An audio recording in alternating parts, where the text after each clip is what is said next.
they locked the door. From there, the thing that occurred. The man gave me 5,000 naira. I swear in the name of my late parents that are on the grave, I swear with my children, Brian Avis Opara, my son, that I never did anything ritual. It was just... The suspect, Mr. Macdonald, had carnal knowledge of a 16-year-old boy in his hotel premises. Now this happened and he threatened, having done that, he threatened the boy that if he should mention anything to anybody, he was going to go. I never did unless if the judge convinced me of that. Also, the unprofessional conduct of the initial investigating officer, who is the IPO, who removed the key witness statement from the case file. Since that time, my son no dey get himself. I'm pleading everybody to help me to plead that man, to tell that man to release whatever he holds that belongs to me, my son. But I hope that God will review his snatch in this matter. You probably have heard about the story I'm about to share with you. But what you may not know is that this story may have been swept under the carpet like many other stories, if not for this man you see right here, the father of the victim, who refused to be silenced and intimidated by a very corrupt police officer. A fact the police hierarchy themselves had to admit to. Watch. I now call my brother, tell my brothers, because I never tell them what happened, so that they will not blame me why I did not involve them. I talked to my brother. My brother now went to AIG in Zone 2 there and make an entry with me. So the AIG now sent to arrest the man in the hotel. Then went there, they don't see the man himself. We now pick all the workers, about 8 of them, to Zone 2. Then the man reported on Monday morning. When the man reports, we went to AIG office. AIG asked my son whether he know the man. My son said yes, that he know the man. Then asked the man whether he know my son. The man said he did not know my son. Can we went to Isheri, where I first report, for them to confirm my report there? They said they are coming there. They now come down to Isheri police station. Then when we enter DPO office, DPO is harassing me. Say, why? Where am I for long? He's looking for me to go to Zone 2. I say, sir, can you calm down? Let me explain for you. The man says, don't want to hear from me, don't want to hear from me. Without that man knowing that him boys have worked at his back, removing all the statements of Balogu statement, then remove it from my file. Then remove the hospital a test. When they bring the file, the DPO open the file. The DPO puts hand on his head. Say, wow, where is Balogu's statement? It's not in the statement. Where is the video that you people covered that you tell me? It's not there. Nothing. It's only my wife's statement and my son's statement is and the result. They don't change the result.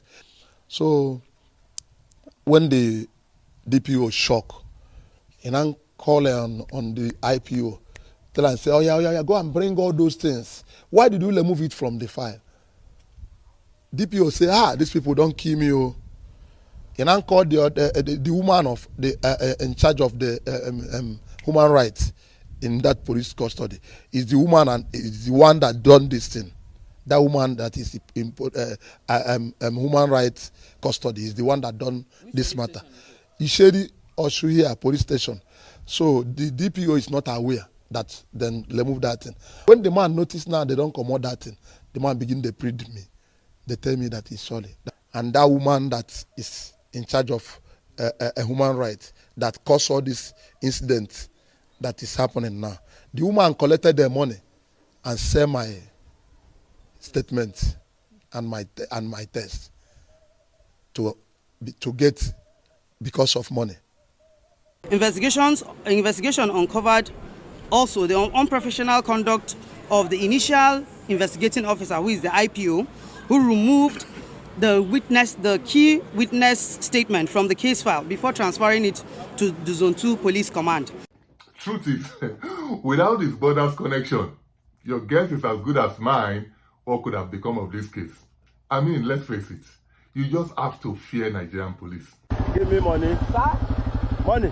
I mean, how can a police officer who was supposed to be ensuring the victim and the family gets justice turns out to be their worst nightmare? And while I commend the police for not shielding the police officer from hell who tried to derail this case, I think their work isn't complete until they name, shame, dismiss, and prosecute this police officer. No gainsaying that such an officer, such an individual, doesn't deserve to be in the Nigerian police force. Now, to the meat of the story. How did this 16-year-old boy found himself on the bed of a man old enough to be his father? Listen to his story very carefully and see what jumps at you. Somebody chatted me, my classmate, his name is Balogu. He chatted me, he sent me message. He now called me, told me that there is an update. The name of the update is Papa. I said, which kind of update is that one? He said that the man is going to give me money. I said, you are writing me. That what's the meaning of that one? That why will I see somebody that will give me? He now sent me the man and sent me. He told me to talk to the man. He was sending me the things, the exact statement I would tell the man. He was telling me to do copy and paste. The man now told me that I will meet him tomorrow, the next day, at BBQ Arena Junction. That's the name of the junction that I said I will meet him. So the man picks me in his car. The man took me to his house. The thing that when he took me to his house, he locked the door. From there, the thing that occurred. The man gave me 5,000 naira at first. Then I now told Balogu that the man gave me 5,000 naira, and the 5,000 would only reach for my transport. And I told Balogu that the money that he gave me is not enough, that we cannot share it, and I did not even know that this is the kind of thing that was going to happen before I went there. He now told me that it's a lie, that we should go and meet the man again, that the man should give me money. Now I now went the second time.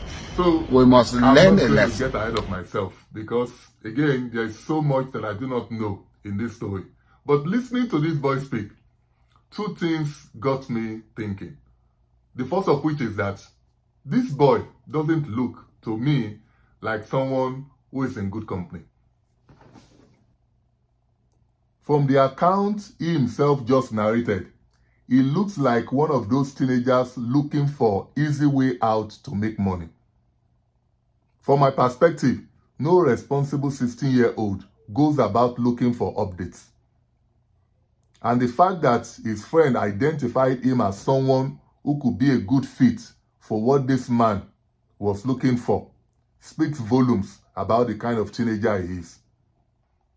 But I digress. But listen to him talk about his experience when he returned to see his abuser a second time. Now went the second time. That's when the man now gave me 5,000 naira again, making 10,000. The man also gave me transport for coming to the junction, which is 3,000. So, he did it twice. Yes, sir. He did it with you. Yes, That's yes. what you did. He had sex through my anus twice. God have mercy upon us. Now, like I said earlier, I do not have all the facts in this case. But it is either this boy is dumb or he is a willing participant trying to pull a wool over our eyes. If not, who goes back to a place where they are just being raped to ostensibly demand for more money? Really? Who does that? While I honestly sympathize with this boy's parents, I am not just buying his cock and bull story.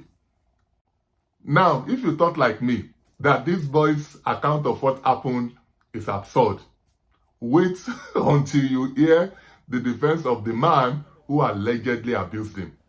When asked to explain how a 16-year-old boy found his way not only to his hotel but to his bedroom, here was his initial response. I gave him money for swimming and for Empty jacket, internet games. Okay, is that how you give? Wait. No, he asked Is that me. how you give boys? You are so No, great or no. God charity. You dash people money. Now we've gone to your place. Why didn't you give us money to swim? Because Is that how you give money? no, it's not how I give money actually. But he begged me to. to do that because he needed to swim, and you have to pay before swimming. And when that didn't seem to be holding water, he changed to this one. I want to tell you something, that competitors in hotel business and the people, the hoteliers around me, want me to go down by all means because I have taken most of the customers. But when confronted with overwhelming evidence, his wall of defense came crumbling down. I swear with my life that is only sex that I had with him. With who? Chiagozie, that I never use him for any ritual. I swear in the name of my late parents that are on the grave. I swear with my children, Brian Davis Opara, my son, that I never did anything ritual. It was just sex. If I do it, let God take away my life and my generations. Are you telling me the truth? I am telling you the truth, officer. Between you and God. Between me and God. It's only sex you have with him. It's only sex I have. You didn't take this boy for shrine any ritualist. I didn't do that in the name of God. Take oath. Or take oath. You I didn't never take did any that. oath. I never take anything, any oath, any oath, any whatever to against this boy to use him as a ritual. My money is clean.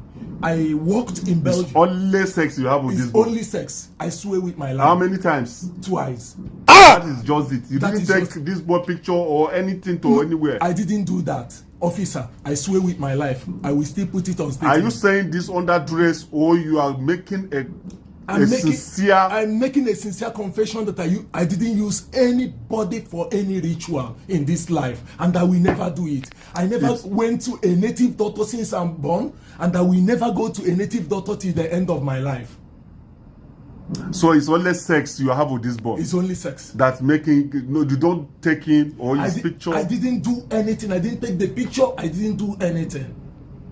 Where did you have the sex with him? At Oshoba Street. Is it your house or your hotel? In the house. In your house? Yes. Not your hotel? Yes, I never did anything in my hotel since I built the hotel.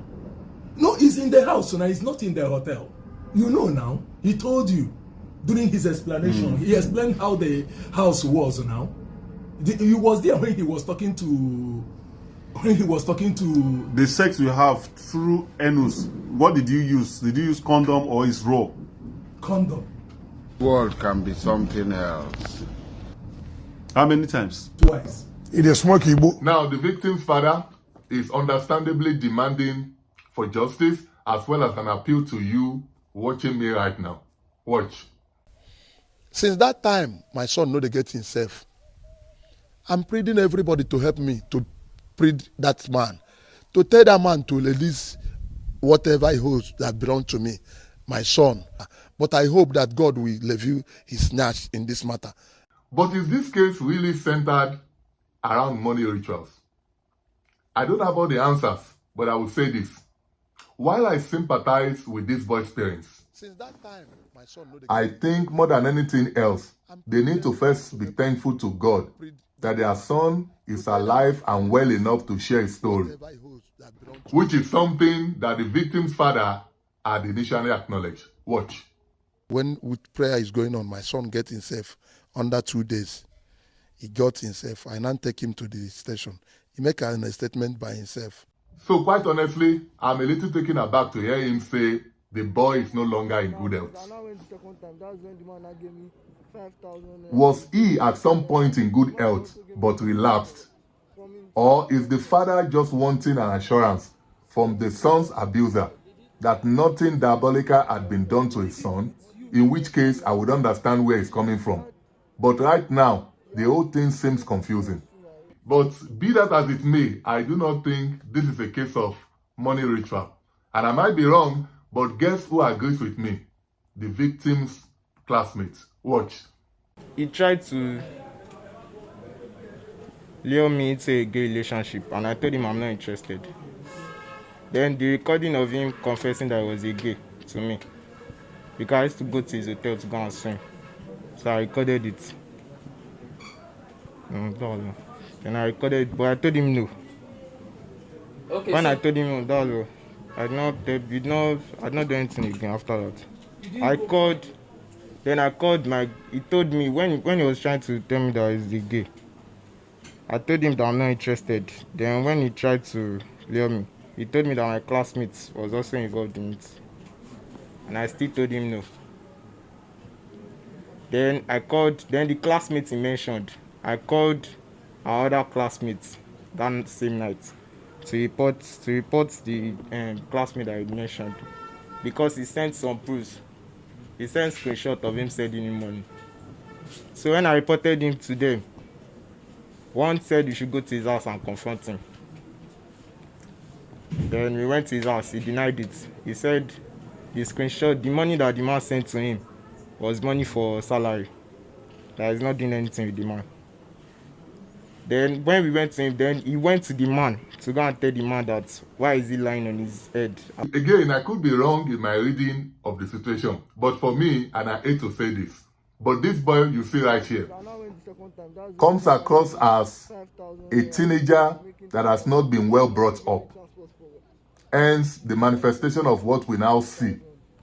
Or it's a case of his parents investing their resources and time to train him up, but he's one of those children the Yorubas call a koigba.